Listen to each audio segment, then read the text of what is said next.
Welcome to LCBT XenVM edition. So let's take a look. We'll be using this Ubuntu Desktop 1204 or Precise Pangolin as our entry point in looking at Xen hosting. Now Xen can be of course implemented across Linux distributions. So whether you're using XenOS, Red Hat, Ubuntu, Debian, SUSE, etc., it's all one and the same with slightly different front ends or tools. So with that said, we'll use this desktop pretending, for example, let's say this is your laptop or your administrative front end to manipulating Xen instances across your environment. So for the most part, our back-end Xen hosts will be non-graphical, as it simply need not have a front-end interface to reduce the overhead altogether. So let's go ahead and authenticate, and this will max out the resolution momentarily. And then that gives us a full vantage point with which to discuss matters. So, as usual, we begin our various editions by looking at the features associated with a given product set. So, Xen, of course, is one of the major virtualization hypervisors available today, and it's part and parcel with, or included within the Linux kernel and various distributions, so it's readily available. Let's get an instance of gedit going. And this will be our notes area. Let's just bring this over into the fold. So again, we're operating from the perspective of an Ubuntu desktop. We do a lot of our training and actual usage from Ubuntu, but again, you could use any Linux distribution you'd like. So this will be LCBT XenVM edition. And let's talk about the numerous features that are associated. So what is Xen? Xen, or Xen Virtual Machine or Virtual Machine Monitor, or XenVM, or however you'd like to label it, is largely a Tier 1 hypervisor, which provides us with a plethora of features. Let's just go ahead and leave this closed. That's an app. There's some updates that need to be applied. We can have it updated perhaps while we discuss our features. So let's go ahead and install that, since it has been updated a little bit. Usually over longer periods of time, of course, the numbers tend to be much higher, so we'll let that run. So XenVM, Tier 1, and there are multiple tiers, but Tier 1 essentially means that the hypervisor is a bare metal hypervisor. This hypervisor, however, provides us with two different means with which to host guests. One is via paravirtualization, the other is through the native, if you will, full operating installation. So it's colloquially known as a paravirtualization environment because it is a quick way with which to instantiate Linux instances that are within their own secure sandboxes, if you will. But at its core, it's simply a Tier 1 hypervisor, which means it runs on the bare metal. So it is a hypervisor or a scheduler. Now, what does it mean to run on the bare metal? Well, if you're familiar, let's say, with VMware, which is the undisputed heavyweight in this space, essentially with ESX or any of the vSphere-related products, you install them directly on the hardware and then overlay operating systems distributions within the space of ESX, vSphere, or on top of it. So it's layered. So essentially, as close to the metal as you can get is where XenVM resides. Now, it may seem a bit confusing because Xen is installed after you've installed the operating system, such as Ubuntu, XenOS, Red Hat, SUSE, etc., Debian. However, what is placed in between the bare metal itself and the operating system with which we access the system is the hypervisor Xen. So that's why it's considered a Tier 1 bare metal hypervisor, because indeed, before the first DOM or DOM0 or the first space with which we may interact with the system is the Xen hypervisor. So let's just go ahead and note some other things. So there's another feature, or perhaps there's a sub-feature of this. It appears, at least when we deploy it, to run on the existing OS. And perhaps we'll prefix that with appears to, because indeed it does. Instead of, let's say, the Tier 1, traditional Tier 1, let's say maybe VMware, which runs on bare metal. So let's just update this to include appears to run on top of the existing operating system. And this is because we install it after having installed the operating system. So note, this is because Xen is installed usually post OS installation. So it gives the illusion that it's running on top of the operating system, but it isn't. It intersperses itself between the hardware and the first operating system. So Xen intersperses between hardware, and that's essentially bare metal, or the box, the physical box, and base OS, which is affectionately known as DOM0, or the first domain, or the first guest. So, i.e., let's say, management guest. So, once you've installed Xen and have made the appropriate changes to the boot up environment, such that Xen is now loaded as opposed to the standard Linux kernel, then you'll note that the system comes up and brings up a new environment which shows that your primary operating system operates within a base DOM, or base domain, or base guest space, which is a sandbox that's protected from the other sandboxes or domains, called DOM0. And DOM0 becomes the primary operating system with which we can then use to spawn other hosts, or other guests, that is, and potentially other hosts you can actually nest if you'd like. Let's also note as another feature that Xen allows us to port, so it ports OS to run in para-virtual mode. And this is largely, of course, for Linux-based environments, so largely for Linux guests. This allows those guests to run rapidly without having to install them from scratch, as we do with the HVM or the hardware virtual machine, or as we do with typical hypervisors, which is we load up the ISO image for the operating system. So para-virtual means it's quasi-fully installed. So you can spawn from your existing, or from other distribution trees, if you will, a para-virtualized or quasi-fully virtualized instance of usually a Linux distribution, complete with potentially its own kernel, initial RAM disk, and associated file system structure, which brings the operating system up to a point where it's in its own sandbox and is able to run. Let's just note that para-virtual mode instantiates OS guests rapidly. And perhaps we should just note that this is maybe for many configurations the preferred way to run Linux guests, because it's quicker and uses, of course, fewer resources as a consequence. And let's just also note that the OS kernel must support Xen, and this is nowadays the case by default, but for some older systems it may not. So, or Xen itself must have virtualization hardware features, so virtualization, and again this is default nowadays, but sometimes with older legacy hardware it might be a problem. So for example, you're looking largely for hardware support of Intel VT or perhaps AMD SVM. So you're looking for hardware virtualization provided by your motherboard in order to support. And this runs across all hypervisors, not specific, of course, to Xen. So when you virtualize, ensure that your motherboard supports virtualization features. Usually Intel VT or VTX or AMD SVM are the variants that you'll see in the motherboard. And sometimes you'll have to enable those options within the motherboard to make them available to the base hypervisor, whether it be Xen, VMware, VirtualBox, or otherwise. But perhaps we should just note that as of Ubuntu 11x, and this will apply to other distributions as well, the default kernel supports Xen, which means the default kernel, if you do a uname on any of these systems, we won't be installing on this system. Let's say we do uname A here.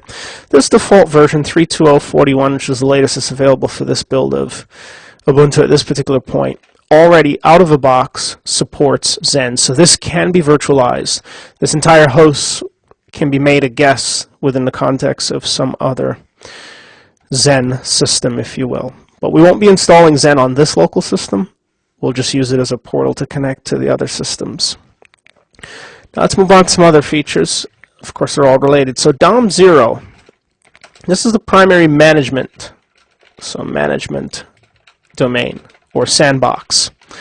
Provides hardware access to the guests or DOM use. You'll see this terminology used often on the net, so guests.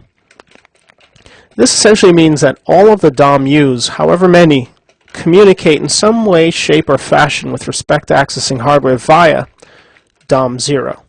So DOM 0 is the portal or the gateway in order to connect to hardware associated with the primary system.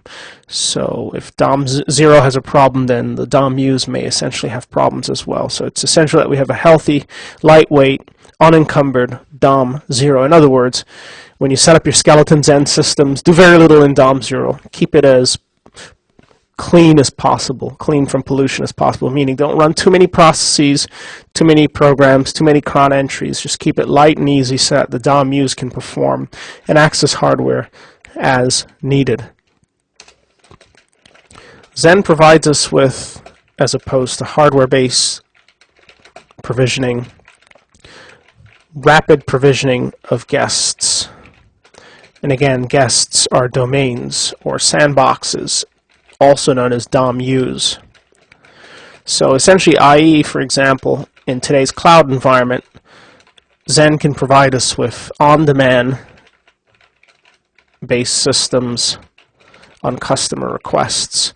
So what you see online, for example, whether it's AWS or some other service, maybe Citrix, Xen, etc., the ability to elastically provision nodes. Elasticity, of course, relates to resources such as CPU, storage, networking.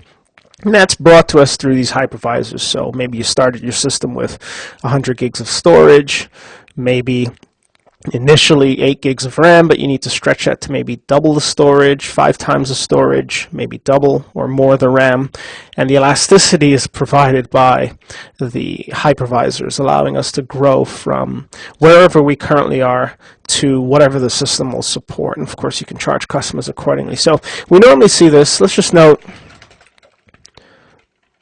this elasticity is reflected in the myriad cloud offerings online. So i.e., of course, the most popular being AWS, but for any other, for example, Xen, Citrix, Xen, etc., whomever, even Microsoft, whomever is providing these services, the ability to elastically provision resources. So let's just note that elasticity facilitates the stretching of common resources. Perhaps stretching, let's just say the dynamic, because it can be up or down depending on your usage needs. So dynamic adjustments of common resources, of course, including but not limited to storage and RAM, and perhaps even CPU, and perhaps even network, more or less as you need it bandwidth-wise. So the hypervisors that are out there, VMware, VirtualBox, Xen, the 3 major ones, and of course KVM, let's stick that in there as well, the 4 major ones, all support elasticity and rapid provisioning of guests. So you can have form fields online to select, let's say, your build, maybe the image that's associated with your favorite distribution, say Ubuntu, and then the specs as they apply to storage, RAM, CPU, network, which are your 4 major areas that you configure on systems altogether. Now let's get a little bit more specific as to how Xen may help us out to provision various types of guests. So we've mentioned that Xen provides us with 2 types of guests. So let's just delve a little bit deeper into those guests types. So 2 types of guests, and again, guests may be used interchangeably with DOM use. Wherever you see DOM use online, they simply mean guests. So one, as we've already alluded to, is this notion of paravirtualized or PV, so paravirtualized or PV guests. These guests are known as Xen-aware guests. And of course, they tend to be derivatives of the Xen host itself, or in other words, simply Linux guests. This is the default type of paravirtualized environment for Xen. a Linux system. So if you need to spawn multiple Linux systems, perhaps the most facile way to do it is via paravirtualization. However, there is still another method in the event that this isn't the most comfortable for your security needs or for your provisioning needs. However, let's just mention some other features. So A1 may be, for example, that it is useful for these Xen-aware guests such as Linux. So useful for Xen-aware guests, and guests are simply DOM-use, for example, i.e. Linux. So this shifts perhaps the way you provision your servers. Perhaps as part of your virtualization strategy, your stack now becomes, and you can look at Cloud Stack and some of the other ones, OpenStack, etc., and they build in the same way, whether using KVM, Xen, virtual, VMware, VirtualBox, etc., but the whole idea or concepts are largely the same. So you build your stacks perhaps with a Xen core, upon which you then decide to maybe paravirtualize or use the other option, which is HVM. So this gives us much more flexibility to manage the resources associated with a given physical system. Now this mode or means of virtualizing is faster than HVM or hardware virtual machine. But of course it doesn't provide us with the same level of control that we have with HVM. But it is faster, so if you need to spawn systems up rather quickly, paravirtualization is the way to go. It takes a little bit more to configure. There are scripts to help us out, and sometimes they're buggy, whereas with HVM, they tend to go smoothly if you simply provide the appropriate ISO image to install the operating system. It's usually not a big problem. Paravirtualize nodes or guests or DOM-use, let's just note, does not require or do not require BIOS hypervisor support that we've already alluded to. So they include, of course, the AMD technologies, so AMD V, Intel, VT, etc., SVM, and so on, however they're labeled. So as long as your system supports Xen, meaning you've installed it, the Xen kernel is running, you can paravirtualize 32-bit and 64-bit base Linux derivatives, and they need not be of the same distribution as the Xen host itself. Let's also note as another feature that's perhaps alluring regarding paravirtualization is that it does not require per node internal BIOS and grub to boot the system. So essentially through paravirtualization we skip these two sections, which are typically associated with all nodes, virtual or physical. And that's part of the reason why paravirtualized nodes instantiate quicker, because there's no need to provision distinct BIOSes and grubs or bootloaders. In other words, no need to provide emulated versions of BIOSes and bootloaders. So something to keep in mind. However, let's talk about the other type of virtualization that's supported, and that's HVM or hardware virtual machine,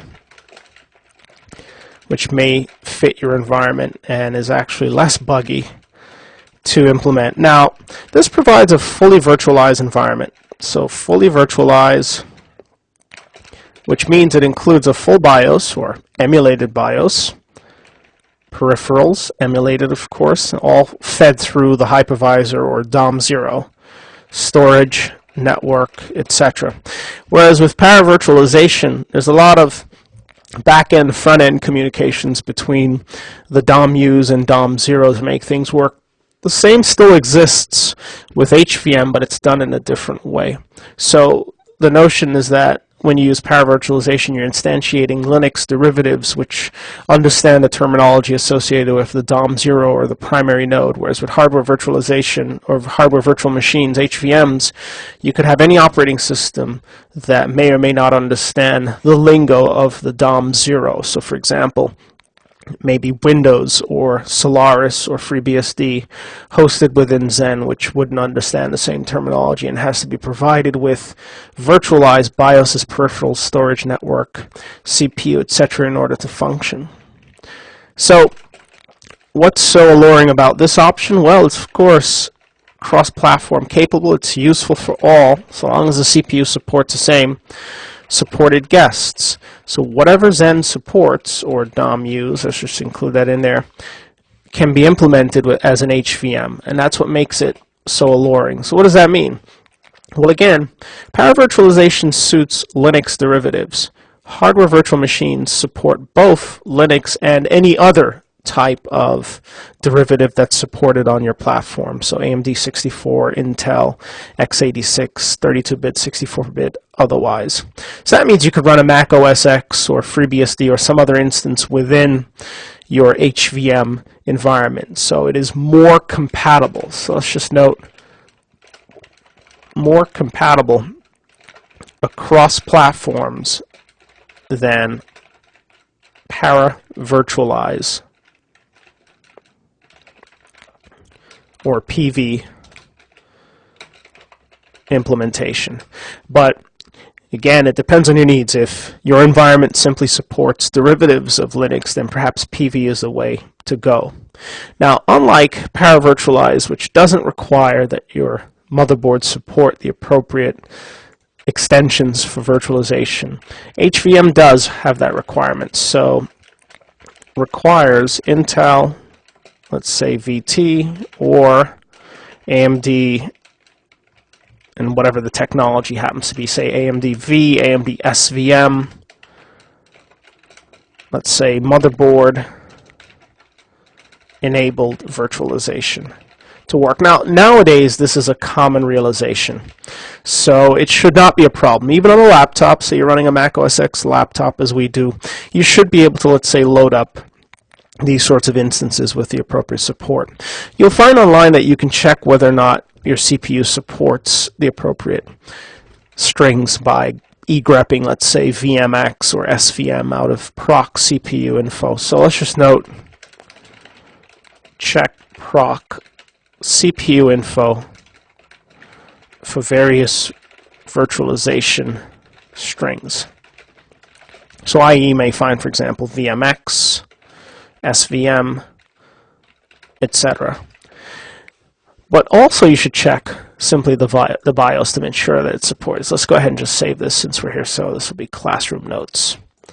You can check your BIOS, but again, modern machines will invariably support virtualization. Whether or not it's enabled is a separate issue. So note, also check BIOS for virtualization support, and that'll tell you whether or not it works. So again, just to reiterate, we've got two types of virtualization: power virtualized PV and hardware virtual machine HVM, which allows full-fledged, fully virtualized environments. And again, to reiterate, domains are synonymous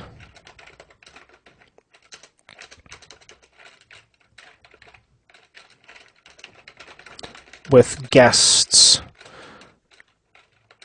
or VMs or DOM use, as the terminology is often referenced. So whether you hear guests, VMs, or DOM use, they're all the same, whereas a host tends to be the hypervisor itself.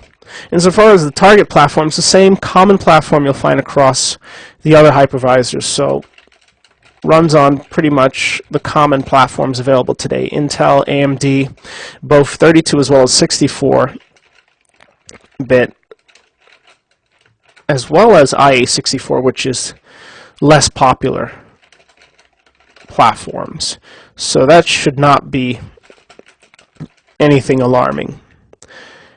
The interesting thing about Xen is that you can mix and match the various bit counts associated with the hosted or the host. So let's just say that 32-bit and 64-bit, whereas with other hypervisors this can be a problem. Host kernel, so regardless of which one you go with, although ideally you should have a 64-bit base host as it has more bandwidth, but can host both bit counts, so 32 as well as 64-bit guests. And let's just reiterate, with 32-bit as well as 64-bit DOM0 kernel. So what does that mean? Again, regardless of the kernel type in DOM0, it can host either. So you've got a 32-bit kernel in DOM0, which has the capability to host 32 or 64-bit base guests or DOM-Us or virtual machines.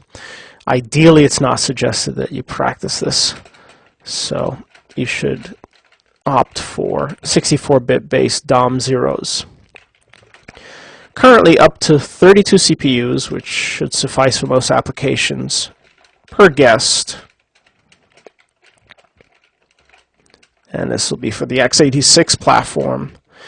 And if you have the IA64, 64 CPUs may be used per guest. So that gives you much more bandwidth in that environment. So if you need to really scale, then look at IA64, or perhaps wait a bit as the AMD 64 Intel traditional x86 platform spreads out a bit as it is a dominant platform. So Xen, the Xen kernel itself, the Tier 1 hypervisor, or the hosts, or the management VM from which all things are conducted, runs in what is known as domain 0, whilst guests run in domains that are greater than 0, and they're called simply guest domains or DOM-Us, or maybe colloquially simply VMs. So you'll see, for example, once you've instantiated others beyond DOM0, beginning with domain 1, 2, 3, etc., as you expand your architecture. Now, if you are using a 32-bit base kernel, which is not suggested for performance reasons, but in the event that that's the hardware available to you, 32-bit base Xen requires PAE, and this provides support for up to 16 gigabytes of memory. So ensure that at a minimum you have PAE extensions. Just grep PAE out of proc CPU info to see whether or not PAE is supported to provide additional support. You wouldn't want to virtualize within, let's say, a 4 gigabyte 32-bit older system. It's simply not enough resources. You're looking beyond, say, 8 gigs or more before you think about virtualizing. It's not that you can't do it with 4 gigs, it's just that those older systems will perform poorly. And conversely, 64-bit base Xen, that is, of course, as we already mentioned, requires Intel or AMD support, and it supports by default, for now, up to 1 TB RAM, which suffices per box for most implementations nowadays, so it should help you out as well. Some other things that are of interest, of course, they're management tools. So management tools, this wouldn't work without a toolkit. Whether or not it's GUI is besides the point. So some tools that you'll see from time to time when using this environment include, of course, XenD itself. And XenD runs in domain 0, and it manages or provides management and console access to VMs or guests or DOM-Us in various domains. Again, they can be numbered as follows, up to however number of DOM-Us you have available. So there is a main daemon called XenD, and it is the broker daemon, if you will, that allows us access to the console and to manage the DOM-Us. Of course, things such as, let's just note, stop, start, resume. So perhaps we'll just say this is abilities include stop, start, typical items you'll find in, let's say, VMware. So stop, start, resume, shut down,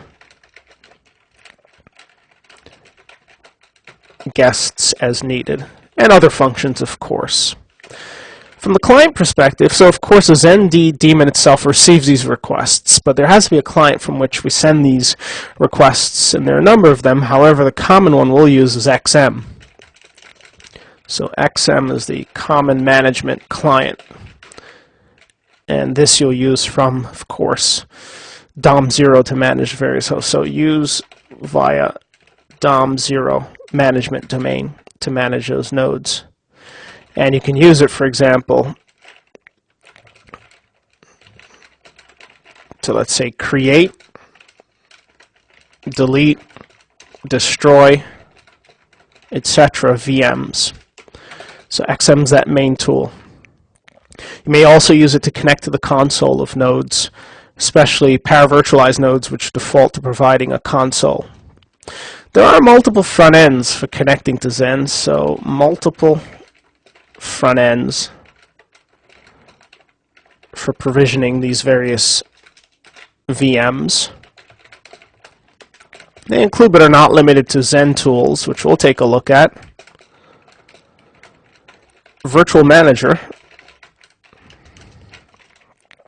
and this uses a common library, libvirt, which can be used to manage other environments. And also the ability to download images, so pre-built images. So in addition to these front ends for provisioning and so on, you can download pre-built images and use the appropriate tools to provision them and instantiate systems rather quickly. Insofar as networking, Xen provides virtual networking, as do all hypervisors, so virtual networking provided.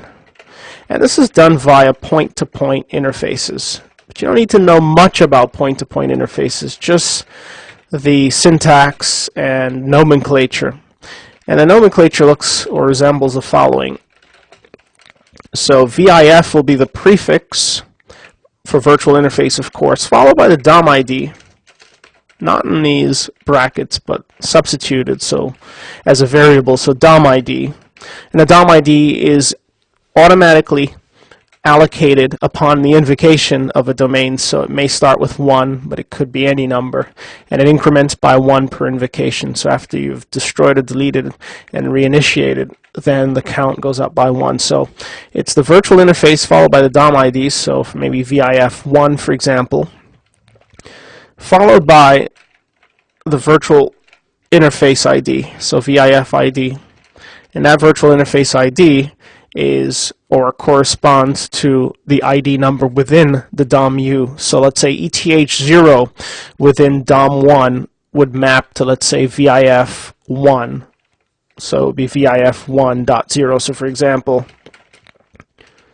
VIF1.0 basically is the first interface in domain 1. But from domain 1's perspective, it appears simply to be ETH0. So ETH0 maps back out to virtual interface domain ID 1, 0. And as the domain's ID switches, so will the presentation of the virtual interface, but the management domain DOM0 keeps track of these mappings for us. So just as note, as domain ID changes, DOM0 via XenD maps accordingly. So you need not worry about mapping every time you restart an instance. That's kept track of for us. And per node, as we've mentioned, per guest, per VM, it's simply referred to as ETH0. So the back-end, front-end communications between the DOM-U and DOM-0, or the guest and the host, keeps track of the mappings, the point-to-point interface mappings that we have referenced. Additionally, for console access, which we like to use as opposed to the standard shell base, there's VNC support, VNC export of guest console. This is important because this gives us basically a window into the target nodes. And this is something we indicate, so indicated in the config or the per, let's say, per DOM-U config, and of course that also means guest, so per guest configuration. We indicate whether or not we'd like to support VNC, and then once that node is invoked or instantiated, we're able to connect to its console via VNC, providing there are no conflicts. Some other features that come to mind, well, there's live migration, or LMS, and this is of course the ability to migrate a system whilst operable, but it is disabled by default. But it gives us a means with which to move systems around. from one Xen host to another, which sets up a redundancy framework. And perhaps you have scripts that keep track of the blocks, maybe using DRBD to replicate those blocks to keep things accordingly. So with that said, these are some of the key features surrounding Xen. You'll see it all over the net. It's basically a Linux convention. It's tier 1, it's bare metal, it intersperses between the hardware itself and the first spawned virtual instance, which is called DOM0. DOM0 provides us with the environment with which we can create these DOMUs, or guests.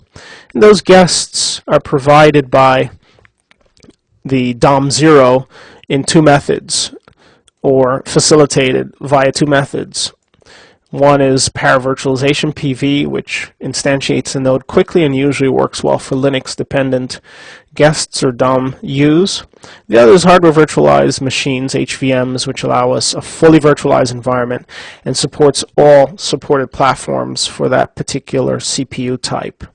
And then some other features regarding the number of CPUs supported, amount of memory, management tools, and so on. But with that said, let's jump straight into using Xen at this particular point.